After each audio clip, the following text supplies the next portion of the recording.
জোরে জোরে দৌড়া। বাড়ির সামনের রাস্তাটা কিন্তু অনেক বড়, বাচ্চাদের খেলা করতে ছুটাছুটি করতে অনেক সুবিধা হয়। তো এদিকে সামনে চলে আসতেই জুই সোনা একদম দৌড়াদৌড়ি শুরু করে দিয়েছে। Good morning. Good morning. কেমন আছো? ভালো আছি। ভালো আছো?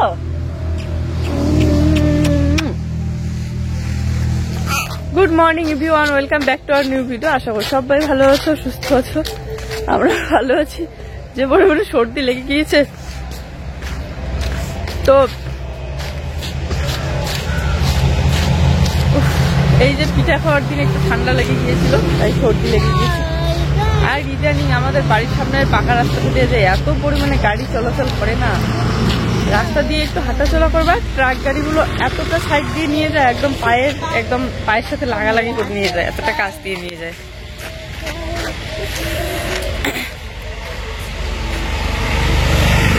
ওই যে ঘুম থেকে উঠলাম, উঠে চলে আসলাম একটু সামনের দিকে। একটু পরপর গাড়ি চলাচল করতে থাকে, রাস্তাটা একটু সময়ের জন্য ফাঁকা থাকে না, তাই গাড়ির প্রচন্ড আওয়াজ হচ্ছিল, আমার কথাগুলো হয়তো ঠিকভাবে শোনাই যাচ্ছিল না। তো এই দেখো কি সুন্দর রোদ উঠে গিয়েছে, গাছের ফাঁক দিয়ে সূর্যি মামা দেখা যাচ্ছে। অনেক কয়েকদিন ধরে লক্ষ্য করছি, এই বাড়ির সামনে আসলেই চোখে পড়ে এই যে সেলফ হেল্প গ্রুপটা এখন কি সুন্দর রং করেছে, আর দেখতে কতটা সুন্দর লাগে। প্রত্যেকদিন আড়াল থেকে দেখি, কিন্তু কাছে আর আসা হয় না। তো আজকে হাঁটাচলা করতে করতে চলেই আসলাম কাছে। তো কাছাকাছি এসে রাস্তা থেকে দাঁড়িয়ে দাঁড়িয়ে দেখছি কি সুন্দর, মানে জায়গাটার সাথে এরকম একটা যদি মানে ছোট্ট মোট্ট একটা বাড়ি হতো তাহলে এত ভালো লাগতো। একদম রাস্তার পাশে এরকম জায়গায় বাড়ি করলে কিন্তু দারুণ লাগে, আর বিশেষ করে এরকম একটা ছোট মোটো ছাদওয়ালা বাড়ি। আর আমাদের বাড়িটা তো এতটাই ভিতরে পড়ে গিয়েছে, রাস্তা থেকে একদমই দেখা যায় না। দেখা তো যায় না মানে এতটাই ভিতরে, ঘরের জানালা খুলেও কোনো গাছপালার দেখা পাওয়া যায় না। এদিকে একটা বেড়া, ওদিকে একটা চাটি।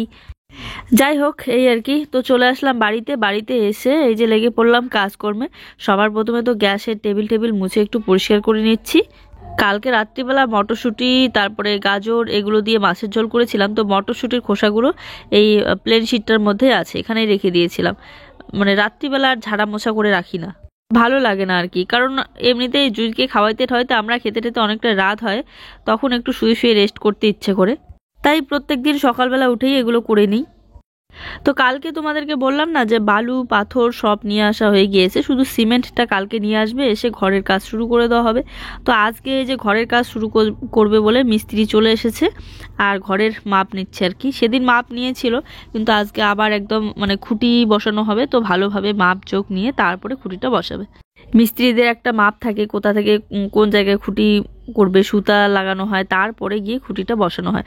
তো যাই হোক, এদিকে আমি বাসনপত্র মাজবো বলে এক গামলা বাসন নিয়ে এসেছি কলের পাড়ে। এখন আমি বসে বসে বাসনগুলো মাজবো। বাসন মাজতেছি আর এদিকে গল্প শুনছি সবার, কোথা থেকে কোথা মাপ নিবে না নেবে। আর এখন এই দিকে যেহেতু ঘরটা তোলা হবে, তো আমাদের যাওয়া আসা রাস্তাটা মানে কলের পাড় যাওয়া আসা করে রাস্তাটা অনেকটাই ছোট্ট হয়ে গেল। ওই যে যেখানে দেখতেছো আর একটা ঘর নতুন তোলা হয়েছে, আর মিস্ত্রিটা মাপ নিচ্ছে, ওইটুকু জায়গায় শুধুমাত্র এখন থাকবে কলের পাড় যাওয়া আসার জন্য সরু একটা রাস্তা আপাতত, পরেরটা পরে দেখা যাবে। বাড়িতে নতুন ঘর উঠবে, পাকা ঘর তাও আবার। তো নতুন ঘর উঠলে এমনিতেই অনেক খুশি লাগে, তার মধ্যে ইটের ঘর তো আরও বেশি ভালো লাগে। তো আর এই যে সবাই মাপযোগ নিচ্ছে, আমিও কাজ করা বাদ দিয়ে একটু দাঁড়িয়ে দাঁড়িয়ে দেখছি। আমাদের বাড়ির জায়গাটা একদম চারকোনা না, চারকোনা হলে চারদিকে মানে চারটা ঘর তুলো দারুণ সুন্দর লাগে দেখতে। কিন্তু এই যে দেখো, ওই সাইডটা বাড়ানো আবার এই সাইডটা কমানো, এই জন্য ঘরগুলো ঠিক মানে জায়গা মতো পড়ে না, আর এই জন্য উঠোনটাও ছোট হয়ে যায়, দেখতেও সুন্দর লাগে না। তো তারপরে দেখো বসে পড়লাম বাসনপত্র মাজতে। সম্ভবত আজকে শুধু খুঁটিটাই বসিয়ে রাখবে, কারণ ওরা আরও অনেক জায়গায় কাজ ধরেছে, ঘরের কাজ, তো সেগুলো করতে যাবে। আর একটা খুঁটি আজকে বসিয়ে রাখবে হয়তো, তারপরে বাকিগুলো, কারণ খুঁড়তে হবে। তার মধ্যে সিমেন্টটা এখনো নিয়ে আসা হয়নি, শুধু অল্প একটু নিয়ে এসেছে ওই খুঁটি বসানোর জন্য।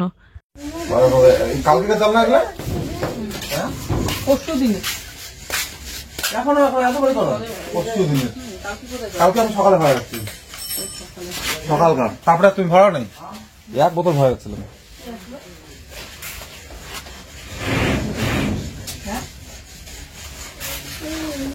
জুসোনার জন্মদিনে যে একটা ফ্লাক্স গিফট পড়েছিল সেটা কিন্তু অনেক ভালো, মানে উপরটা স্টিল ভিতরটাও স্টিল, কোনো কাজ টাজ নেই, কিন্তু উপরটা ঠান্ডা থাকে, আবার ভিতরে জল রাখলে অনেকটা পরিমাণ অনেকক্ষণ পর্যন্ত গরম থাকে।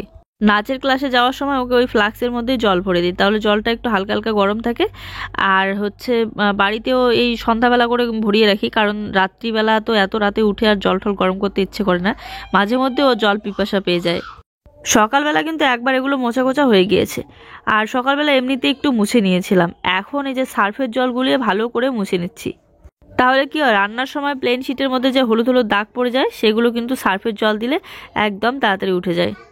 এদিকে সকাল থেকে মানে জুয়ের জন্য খাবার রেডি করতে সময় পাইনি, জুয়ের পাপা এই জন্য প্রোটিন পাউডারটা গুলিয়ে নিচ্ছে, ওই ফ্লাক্সের জল দিয়ে গুলিয়ে নিয়ে ওকে খাওয়াই দিবে।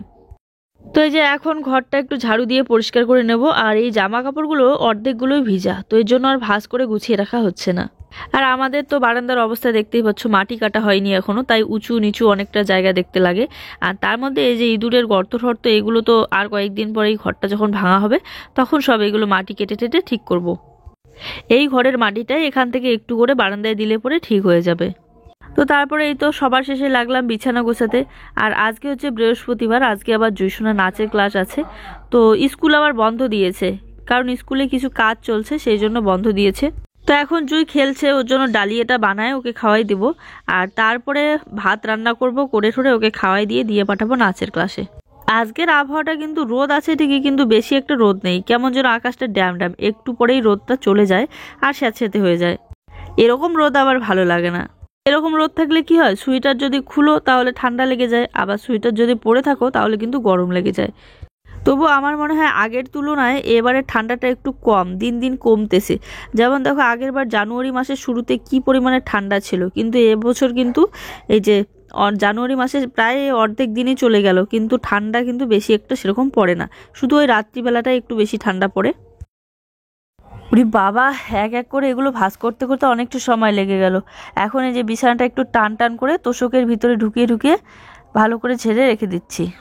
গরমের দিন হলে একটু পর পর বিছানায় শুয়ে রেস্ট করতে লাগে আর ফ্যানের হাওয়া খেতে লাগে, শুয়ে বসে যাই হোক, তখন আর বিছানাটা গোছানো থাকে না।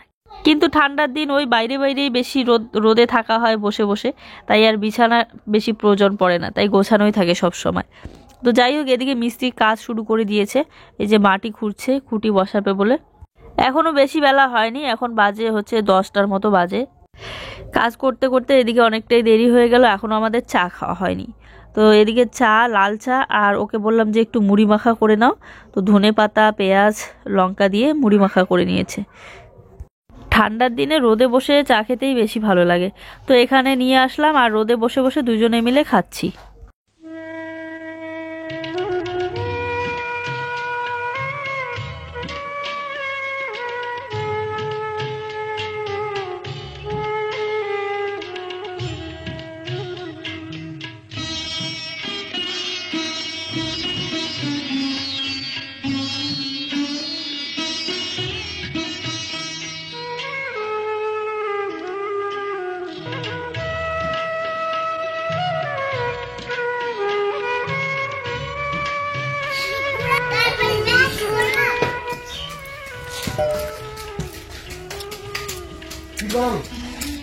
কাপটার দেখো না, ইয়ে দিয়ে উঠে গেছে কালার টালার।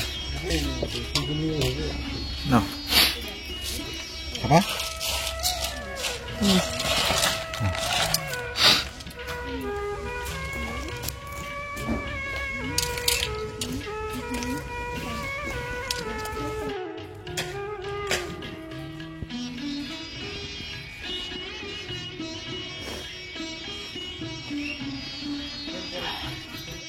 বাড়ির ভিতরেই এত সুন্দর পালং শাক, পালং শাকটা শুধু দেখো কি সুন্দর হয়েছে, ঘন ঘন আর অনেকটাই বড় হয়ে গিয়েছে, আর কয়েকদিন গেলে খাওয়াও যাবে।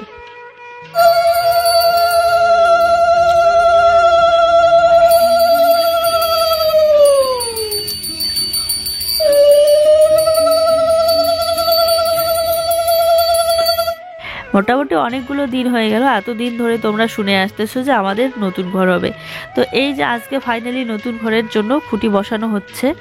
চা খাওয়ার পর রোদ থেকে উঠতে ইচ্ছে করছিল না, তাই এখানে রোদে বসে বসে রোদ তাপাচ্ছি আর এদিকে খুঁটি বসানো দেখতেছি। অনেকেই পাকা ঘরে সিমেন্টের খুঁটি না দিয়ে পিলার তুলে করে, কিন্তু পিলার তুললে কিন্তু প্রচুর পরিমাণে টাকা খরচ হয়। তো এর জন্য মানে কম টাকার ব্যাপার, এই যে এর জন্য খুঁটি দিয়ে। ঘরটা উঠলেই কলের পাড়টা অনেকটা পিছনে পড়ে যাবে।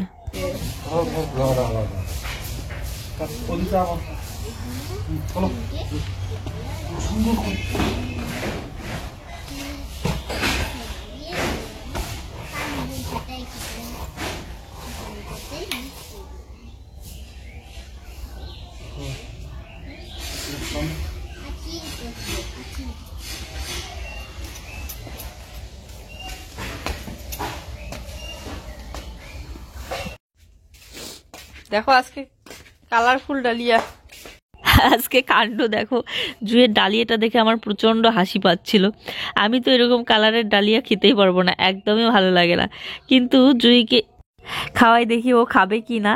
আর কালারটা এত লাল হয়েছে কেন, কারণ এর মধ্যে আমি বিট দিয়ে দিয়েছি। ওই যে বিট নিয়ে এসেছিল জুঁয়ের পাপা, তো কাঁচা বিটের জুস তো খাবে না জুঁই, তো এর জন্য আমি বিটটা ডালিয়ার মধ্যে মিক্স করে দিয়েছি। জানি না বিট দেওয়া যায় কি না, তবে দিয়েছি আজকে। আমি ভাবতে পারিনি যে এতটা পরিমাণে কালার আসবে, তো এর পরের দিন থেকে দেবো না। আর এইদিকে দেখো জুঁই সোনার দেখো মুছ হয়েছে, কালি দিয়ে খেলছে, কাজল পড়ে গিয়েছে। তো এই যে আমাদের সবজি রান্না হয়ে গিয়েছে। এখানে মটরশুঁটি, বেগুন 2টা দিয়েছি, আলু 2টা, আর হচ্ছে গাজর আছে।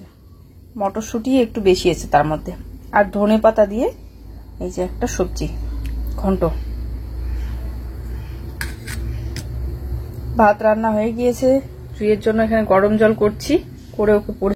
ভেবেছিলাম আজকে রোদটা ঠিক মতো নেই, আজকে স্নান করিয়ে দেবো না। তারপরে দেখি যে রোদটা উঠতেছিল, তারপরে ওই বারান্দার মধ্যে একটু গরম জল দিয়ে তাড়াতাড়ি করে স্নান করিয়ে দিয়েছিলাম। তো খাওয়া দাওয়া করে একটু খেলাধুলা করে এই যে আমাদের সোনামা রেডি হয়ে বেরিয়ে পড়লো। এখন ওর পাপার সাথে যাবে নাচের ক্লাসে। যাওয়ার সময় ঘুমিয়ে পড়ে, আবার আসার সময়ও ঘুমিয়ে পড়ে, কারণ দুপুরবেলার খাওয়া দাওয়ার পর বিকেলবেলাটা ওর ঘুমানো অভ্যাস। তো এই জন্য গাড়িতেই জুঁয়ের পাপার কোলেই ঘুমিয়ে পড়ে, তারপর আবার ওখানে গিয়ে উঠে পড়ে। এই দেখো মা আমাদের জন্য চা করে নিয়ে আসছে। ও ভিডিও বানাইতেছো? ভিডিও বানাইতেছি। আমাকে দে। বানাইতেছো? না, ওদিকে যা। হাত তাপাচ্ছি, হাত আগুন শেষ, কিন্তু আমরা এখনো যাইনি।